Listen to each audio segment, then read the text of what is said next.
The village of Umuagu was the kind of place where nothing stayed hidden for long. The sound of a crying baby could travel from one compound to another. The smell of fresh soup from a cooking pot could make a neighbor hungry. And most of all, news, whether good or bad, moved faster than harmattan wind. In this village, everyone knew everyone. And in Umuagu, there was one story that people talked about more than any other. The story of Nene. Nene was a quiet woman with a gentle smile. She was respectful, hardworking, and always ready to greet elders properly. When she walked through the village path, she bent slightly and greeted everyone she met. But behind her calm face was a pain she carried every day. Nene had been married for 10 years, 10 long years, and she had no child. In a village like Umuagu, that was not a small matter. Children were not just children. They were pride. They were proof that a marriage was blessed. They were the future of the family name. Without a child, people began to look at a woman differently. At first, when Nene married Emeka, everyone loved their union. The wedding was colorful, drums were beaten, women danced and sang through the night. The elders said their marriage would be blessed. Emeka was a good man, calm, hardworking, and respectful. Nene was kind and beautiful. They looked perfect together. During their first year of marriage, everyone expected to hear the cry of a baby, but nothing happened. During the second year, people started asking small questions. By the third year, whispers began.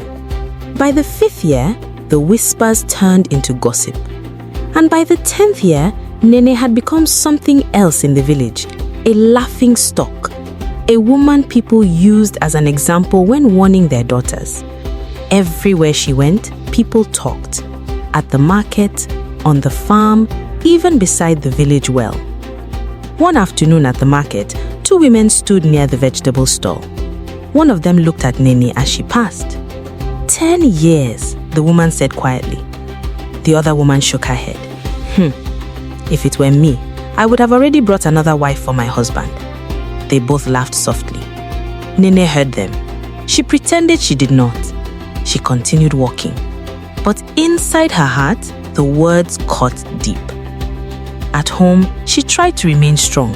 She cooked, she cleaned, she supported her husband in every way she could. Emeka never complained, not once. He loved his wife. But the village would not allow them peace. One evening, some men gathered under the big mango tree near the village square. They were discussing many things: farming, the coming rainy season, and the rising price of palm oil. Then, someone mentioned Emeka. "That man is too quiet," one of them said. Another man nodded. "If it were me, I would not wait 10 years. Then Agban spoke. Agban was known for talking too much. 10 years is not 10 days, he said loudly. The men laughed. They all knew what he meant. He was saying Emeka had waited long enough. That same week, another problem appeared. Inem. Inem was the daughter of Okole. She was young, confident, and known for attracting attention. One afternoon, she approached Emeka while he was returning from the farm. "Emeka," she said with a playful smile. Emeka greeted her politely. "What is it, my sister?" Inem looked around to make sure no one was too close. Then she said something shocking. "You are a good man. Everyone in this village knows that. If you want a son, I can give you one." Emeka stood still. For a moment, he thought he had heard wrong. Inem continued speaking softly. "No one needs to know. A man must have a child. I can help you." Emeka did not respond. He simply looked at her. Then, without saying a word, he turned and continued walking. He did not look back. But that was not the end. Advice began coming from everywhere. Friends, relatives, even strangers. One day, during village cleanup, the men were clearing weeds along the roadside. Agban walked beside Emeka holding a cutlass. He cleared his throat and spoke again. "My brother, 10 years is not 10 days. Emeka nodded politely. But inside his mind, he was thinking something else. He looked at Agban and thought quietly, "This man is advising me about children. Yet his son is known for stealing goats in the village. And his daughter, every young man in this village knows her too well. Of what use are children without character?" But Emeka did not speak those words. He only nodded. Silence was sometimes better than argument. While Emeka faced pressure outside, Nene faced something even heavier. Women. Women could sometimes be more cruel than men. One afternoon, Nkechi visited Nene's compound. Nene was washing clothes beside the small stream behind the house. Nkechi sat beside her and watched quietly. Finally, she spoke. "My sister, I want to tell you something, but please don't be angry." Nene looked at her. "Go ahead." Nkechi sighed. "You know people are talking everywhere. Market, farm, even church." Nene lowered her eyes. "I know." Nkechi continued.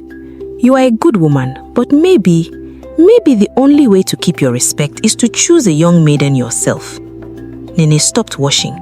She did not speak. Nkechi added softly, "If you allow your husband to marry another woman by your own decision, people will respect you more." The words were heavy. Nene forced a small smile. "I will think about it." But when Nkechi left, Nene sat alone beside the water, and tears fell quietly down her face. That night, the moon was bright. The village was calm. Inside their small room, Emeka and Nene lay on their bed. Nene could not sleep. Her mind was full of thoughts. Finally, she turned to her husband. "Emeka." "Yes?" Her voice trembled. "My husband, maybe the people are right." Emeka sat up slowly. "What do you mean?" Tears filled her eyes. "You should take another wife." The room became silent. Nene continued speaking through her tears. "You deserve children. A family name must continue. I don't want to be the reason people laugh at you." Emeka looked at his wife carefully. Then he reached out and held her hand. "Nene," he said gently, "look at me." She did. "You are my wife. I married you because I love you, not because of what people will say." "But," he stopped her, "people will always talk. Today it is about children. Tomorrow it will be about something else." He wiped her tears. "Forget their voices." Nene cried quietly, but Emeka held her until she finally slept.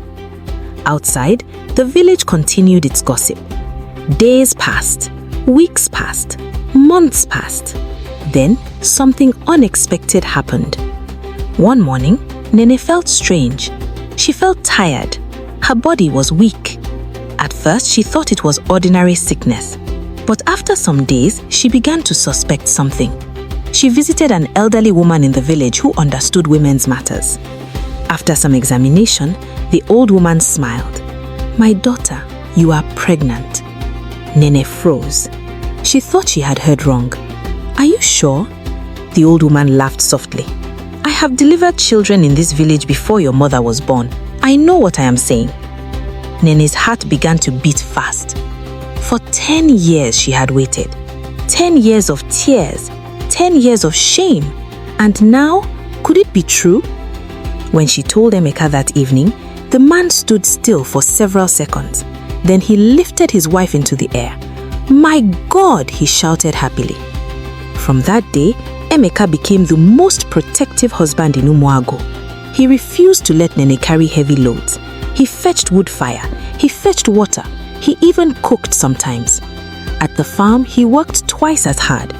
"Rest," he always told her. But Nene would smile. "I am not sick, my husband." Still, the pregnancy was not easy.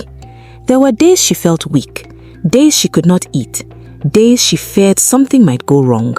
But Emeka remained strong for both of them. Meanwhile, the village watched closely. Some people believed, some people doubted.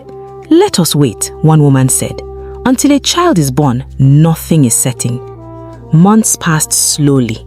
Finally, the day came. Nene went into labor. Women rushed into the compound. The village midwife arrived. Men gathered outside the house. Emeka walked up and down nervously. Hours passed. The cries from inside the room were loud. Then suddenly, a cry of a baby. The women inside shouted with excitement, "It's a boy!" Before Emeka could even react, another cry. Another one! The midwife laughed loudly. 2 boys! The women were still celebrating when a third cry filled the room. Silence followed. Then the midwife shouted again, "A girl! Triplets! 2 boys, 1 girl!" The news spread through Umuagu like wildfire. People ran from house to house shouting, "Nene has given birth! 3 children! The barren woman has triplets!" The same mouths that once mocked her now spoke with shock. Some people lowered their heads in shame. Some simply remained silent.